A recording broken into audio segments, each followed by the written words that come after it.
I've just chucked this Arashi chartreuse, my favourite lure out, and all of a sudden from the margins I was catching a lot of weeds, very, very weedy, a lot of Canadian weed.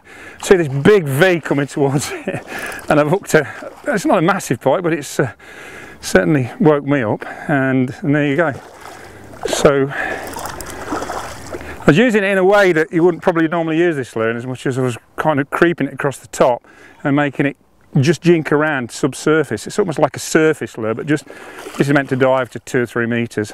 And I actually used it at the recent T&G show with no hooks on in the tank. Real surreal kind of conditions, and I had 2 takes on the second day, both in the morning and the afternoon session, and there's nobody more excited than me. The pike in the tank, they were in great condition, but they weren't in the mood for feeding, and it grabbed hold of this thing twice. So this is my first actual pike that I've caught on this Arashi lure with the hooks. It's the circuit board lip with a self-aligner on it. Anyway, I'll try and net this. There it is. As you say, look at the weed, it's incredible, but just using it by making it go a foot maximum, these bow waves, boosh, came out, and I just stopped it in its tracks and it grabbed hold of it, just the same as in the tank. So obviously these fish really respond to this particular fish very, very slow, and it's not really designed for that, so it's kind of a happy accident. But there it is, and the proof of the pudding is in the catching, I guess. Well, as you can see, not huge, but it's not all about massive all the time when you're lure fishing. It's about getting strikes and bites and takes, and to see one come careering after it and all you do is just stop and clamp onto it is so exciting. And if you've never done it before, I can highly recommend it. The lure itself, it's the first time I've used it actually in a real fishing environment, and it's my favourite colour, chartreuse. You shouldn't have favourites, but it's my favourite colour, and it's done everything I could have expected for it, and I'm really, really pleased, as you can imagine. Okay, so here's the offending little critter. This is the Storm Arashi Deep, and it'll dive to 10 foot, as you can imagine, with that lip. It's called a circuit board lip because it's actually a circuit board kind of material that you use for computers and stuff.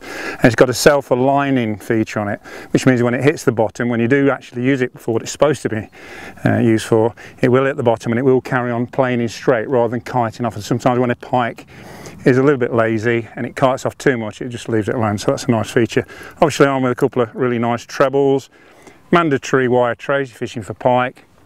Onto the main line I'm using diameter 15 Super 8 Slick or 832, it doesn't matter, both similar kind of lines. It breaks at about 20 pounds, so it's nice and strong. Onto the rod itself. This is one I've only just recently acquired. I'm a big fan of scimitars. I've already talked about those in previous clips. This is the Yasei Red. It's a new range. It's blood red. It's got some kind of cobwebs on it. It's got a really funky look.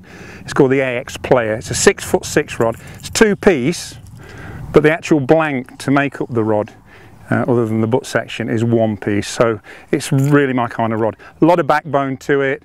Ideal for the bigger trebles, and also when you're using things like the weedless shads and jig heads and the big hooks.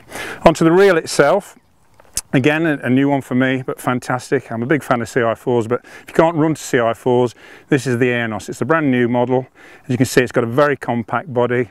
Just look at the line lay or the braid lay on there. It's absolutely phenomenal. Vary speed.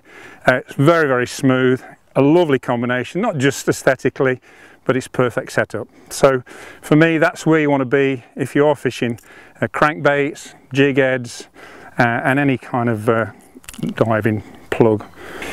And finally, before I go, just to let you know that this isn't the most expensive setup you'll ever find. It's ideal for entry level to medium level kind of budgets, and as an all-round lure rod, I can't recommend it high enough.